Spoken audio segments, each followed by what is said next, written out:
जी हाँ दोस्तों, एक बार फिर से राहुल गांधी ने जेनजी के साथ में अमित शाह और उनकी पुलिस को घुटनों पर ला दिया।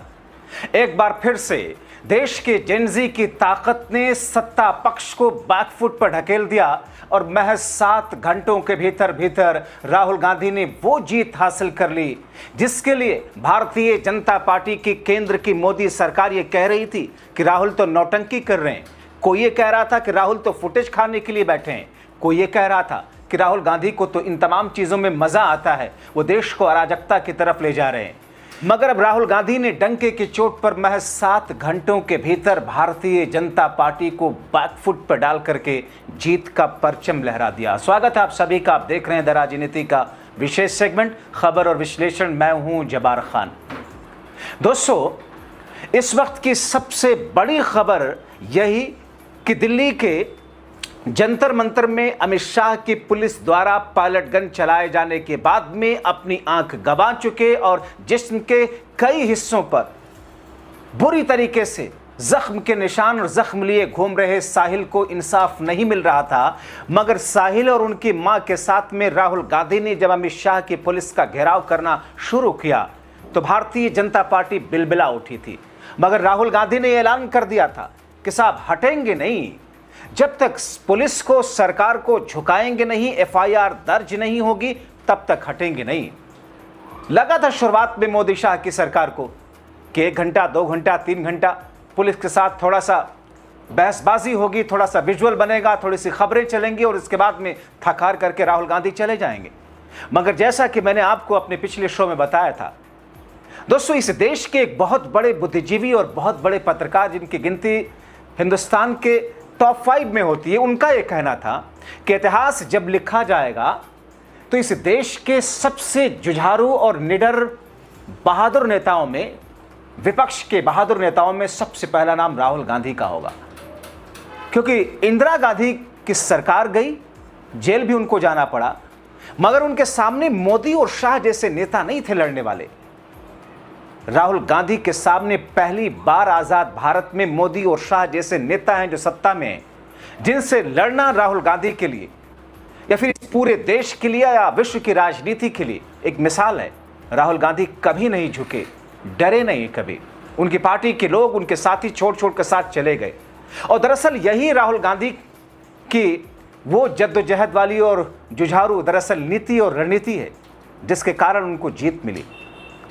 आप सोचिए, जंतर मंतर और आसपास के जगहों पर पुलिस पायलट गन चलाती है। पायलट गन जो कि दंगा विरोधी, दंगा रोकने वाली जो वहां पर फोर्स होती है उसके पास दिया जाता है। पायलट गन जो जम्मू कश्मीर में कभी चला करती थी, उसी देश के मासूम छात्रों पर अमित शाह की पुलिस ने चलाया। और बड़ी बेशर्मी से बीजेपी के कई नेता ये कहते रहे कि साहब नहीं चलेगी, नहीं, एफआईआर तक दर्ज नहीं हो रही थी।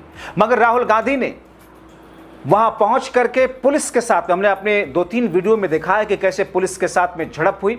राहुल गांधी धरने पर बैठे, प्रियंका गांधी पहुंची, अधीर रंजन चौधरी पहुंचे, सलमान खुर्शीद पहुंचे, जयराम रमेश पहुंचे और इनके साथ में कई सारे कांग्रेस पार्टी के नेता और देश के जेनजी वहां पहुंचे। राहुल गांधी ने पुलिस के ज्वाइंट सीपी नुपुर प्रसाद से मुलाकात की, जो चार्ज जिनको अभी 1 ही 2 दिन हुए चार्ज संभाले हुए। राहुल जिस तौर पर शिकायतें लेकर वहां पहुंचे थे, लेकिन पुलिस शिकायत लेने में, एफआईआर दर्ज करने में आनाकानी कर रही थी। क्योंकि साहिल नाम के शख्स जिसकी आंख चली गई थी, जिसके जिस्म में छर्रे के कई निशान थे, जो कि राहुल गांधी ने टी शर्ट हटा करके दिखाया। राहुल गांधी उस डब्बे में छर्रे भी लेकर के गए थे। मगर पुलिस को जब तक गृह मंत्रालय के जरिए आदेश नहीं होगा तब तक वो एफआईआर कैसे करेगी। राहुल ने सोशल मीडिया से लेकर के डिजिटल मीडिया और अलग अलग प्लेटफॉर्म के माध्यम से पायलट गन चलाए जाने, ऑर्डर दिए जाने और फिर दिल्ली पुलिस द्वारा एफआईआर तक ना करने को लेकर के एक मुहिम चंद घंटों में शुरू कर दी दोस्तों। और अब दिल्ली पुलिस ने एफआईआर दर्ज कर लिया है। दिल्ली पुलिस ने एफआईआर दर्ज करने में ही भलाई समझी और दरअसल ये दिल्ली पुलिस का फैसला नहीं है, ये गृह मंत्रालय का फैसला है। वो गृह मंत्रालय जो अमित शाह के अधीन है, जो अमित शाह जिसके मुखिया हैं। गृह मंत्रालय को मजबूरन यह फैसला लेना पड़ा और पुलिस कमिश्नर को यह आदेश देने पड़े कि एफआईआर दर्ज कीजिए। अब दोस्तों, सुप्रीम कोर्ट ने जो हाई पावर्ड कमेटी बनाई है, जांच कीजिए पैलेट गन को लेकर के जो कुछ विवाद चल रहा है, एक बहुत बड़ा सबूत सुप्रीम कोर्ट के जरिए बनाई गई उस पावर्ड कमेटी के पास में तो अभी यही हो गया। अमित शाह की दिल्ली पुलिस के इस फैसले के जरिए एफआईआर दर्ज करके, क्योंकि अभी तक पुलिस टरका रही थी, आज भी पुलिस ने टरकाने की कोशिश की थी। आज भी पुलिस ने एक कच्ची कंप्लेन ली थी और कहा था कि ठीक है, शिकायत हो गई, हम इस पर जांच करेंगे, एफआईआर कर लेंगे। मगर राहुल गांधी वहां से वापस नहीं हुए थे। राहुल गांधी वहां रुके, कांग्रेस पार्टी के लोग वहां पहुंचे, भारत के जेनजी वहां पहुंचे। और इसी बीच में दोस्तों राजस्थान के अंदर अभिजीत दीपिके की टीम आशुतोष रांका को जिस तरीके से उनकी टीम के ऊपर कथित तौर पर बीजेपी के गुंडों ने अटैक किया, अब अभिजीत दीपिके ने ऐलान कर दिया कि 48 घंटों में अगर भाजपा की सरकार और उनकी पुलिस ने इस पूरे मामले को लेकर के वो कार्रवाई नहीं की जो कह रहे हैं, तो राजस्थान में बड़े लेवल का आंदोलन होगा, मैं खुद पहुंचूंगा। यानी कि एक तरफ अभिजीत दीपिके राजस्थान पहुंच रहे हैं, दूसरी तरफ राहुल गांधी जेनजी की ताकत के साथ में दिल्ली की पुलिस को, अमित शाह की पुलिस को झुका करके एफआईआर दर्ज करवाने में कामयाबी हासिल कर ली। दोस्तों, इससे पहले आपने देखा था, यही वो मुद्दा था जिस मुद्दे को लेकर के अमित शाह पूरे सेशन में संसद के भीतर नहीं आए थे। अमित शाह, प्रधानमंत्री मोदी संसद में आकर जवाब देना तो छोड़िए, संसद में आने से घबराहट में थे। पूरा सेशन गुजर गया था, मगर मोदी और शाह से संसद के अंदर नहीं पहुंचे थे, मानसून सत्र के अंदर। और दरअसल जब पुलिस की इस बर्बरता के खिलाफ राहुल गांधी ने जवाब मांगना शुरू किया, तो संसद के भीतर लोकसभा के स्पीकर की कुर्सी पर बैठे हुए ओम बिरला उनको बोलने तक नहीं दे रहे थे। राहुल गांधी ने प्रधानमंत्री मोदी के सरकारी आवास पीएम आवास के सामने जाकर के धरना दिया था, जहां उन्हें पुलिस ने हिरासत में लिया था, छत्रसाल स्टेडियम ले गया था। आपके जहन में वो तस्वीरें होंगी, राहुल गांधी के नाक से खून निकल रहा था, राहुल गांधी के एक पैर में जूता था, एक दूसरे पैर में जूता नहीं था।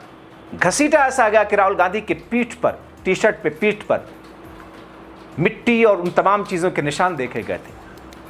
रणदीप सुरजेवाला, कुमाराशैली समेत कई सारे नेता पूरा का पूरा जो मौके पर इस वक्त पहुंचे थे राहुल गांधी के साथ में दरअसल दूसरी बार राहुल गांधी इस तरीके से बीते 1 महीने 1.5 महीने के अंदर इस तरीके से उन्होंने सरकार को झुकाया। 20 जुलाई को हुई पुलिस की गलती, या फिर यूं कहें कि गृह मंत्रालय की गलती, या फिर यूं कहें कि उसने जिस तरीके से, जिस अंदाज में बल का प्रयोग करके देश के छात्रों को, देश के जेनजी को हटाने की कोशिश की थी, उसके बाद में भारतीय जनता पार्टी ने अपने ताबूत में तीसरी कील खुद ही ठोंक ली थी, जिसका नतीजा हुआ था कि धर्मेंद्र प्रधान का इस्तीफा हुआ था।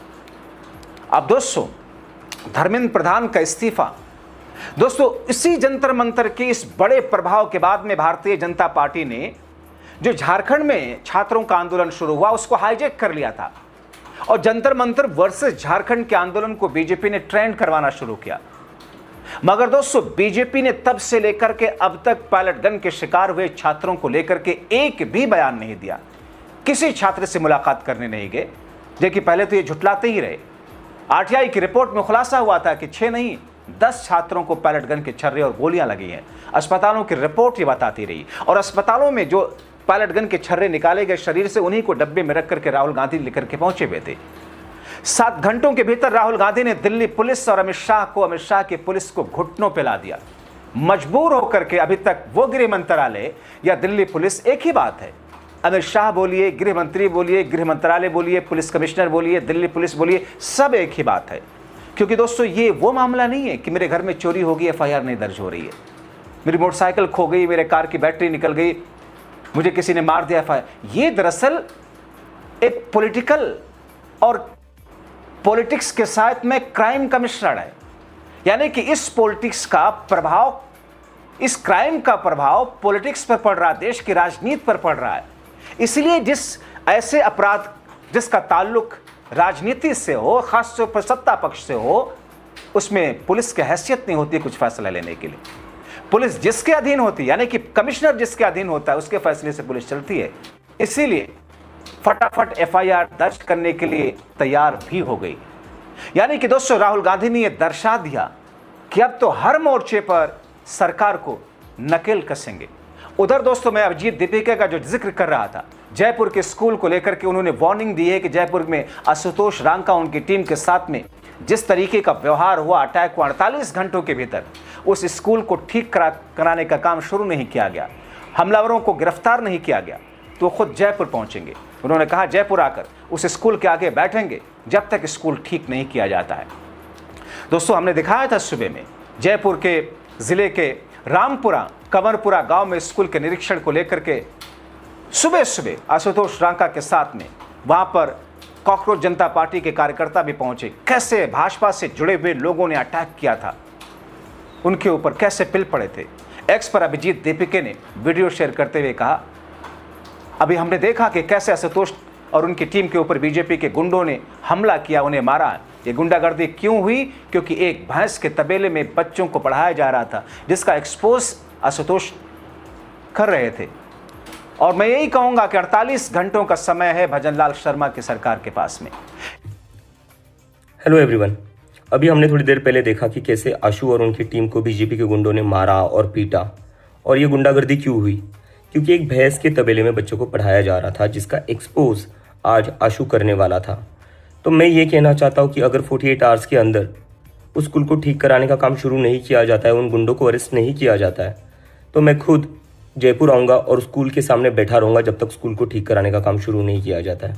और आप सभी लोगों से भी मैं रिक्वेस्ट करता हूँ, अगर ये लोग हमारी बात नहीं मानते तो आप सभी लोग आइए जयपुर, और हम जयपुर में वैसे ही बैठेंगे जैसे हम जंतर मंतर पर बैठे हुए थे और पीछे नहीं हटेंगे। और इसके साथ जो सर्कुलर निकाला है जिसमें लिखा गया है कि कोई भी टूटी हुई स्कूल्स का फोटो ना निकाले, वीडियो ना निकाले, उस सर्कुलर को वापस लिया जाए। और बीजेपी वालों से मैं खास करके कहना चाहता हूँ, हम पर चाहे जितने अटैक कर लो, चाहे जितने हमले कर लो, लेकिन हम पीछे नहीं हटेंगे। We are not going to back off. School तो हम ठीक करा कर ही रहेंगे। Thank you. यानी कि दोस्तों, बीजेपी को यह समझ नहीं आ रहा कि वो क्या करे, इसीलिए उसे जिसमें अपनी दुर्गति कम होती दिख रही है वो फैसला ले लिया। उसको लगा कि राहुल तो तब तक यहां से नहीं हटेंगे जब तक एफआईआर नहीं हो जाती है। और अगर ऐसा हुआ, आज का दिन और रात अगर बीत गई, तो कल से ये दूसरा जंतर मंतर बन जाएगा, क्योंकि जंतर मंतर जैसी भीड़ जुटनी शुरू हो गई थी दिल्ली के इस पुलिस स्टेशन के परिसर पर। दोस्तों, इसीलिए मैं कहता हूं कि ये सरकारें, ये पार्टियां कोई भी हो सत्ता में, आप कभी किसी नेता, किसी पार्टी के फैन मत बनिए। अंधभक्त और भक्त तो एक गाली है दोस्तों। इसलिए मैं अपने अंधभक्त भाइयों से कहना चाहूंगा, बड़ी विनम्रता के साथ, दिखावे पर या बहकावे में मत जाइए, अपनी अकल लगाइए, वरना आपके सर से आपकी छत तक छीन ले जाएंगे ये।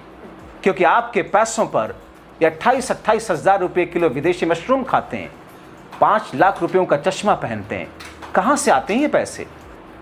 देश का छात्र जेनजी दाग चुका है। जाहिर तौर पर सत्ता पक्ष के ये कहेगी कि विपक्ष राजनीति कर रहा। क्या गलत है अगर विपक्ष राजनीति करे? विपक्ष क्या पकौड़े तलने के लिए आया है? मोदी जी की भाषा में देश की जनता की आवाज होता है विपक्ष, और विपक्ष उन आवाज को उठाकर सरकार पर नकेल कसेगा।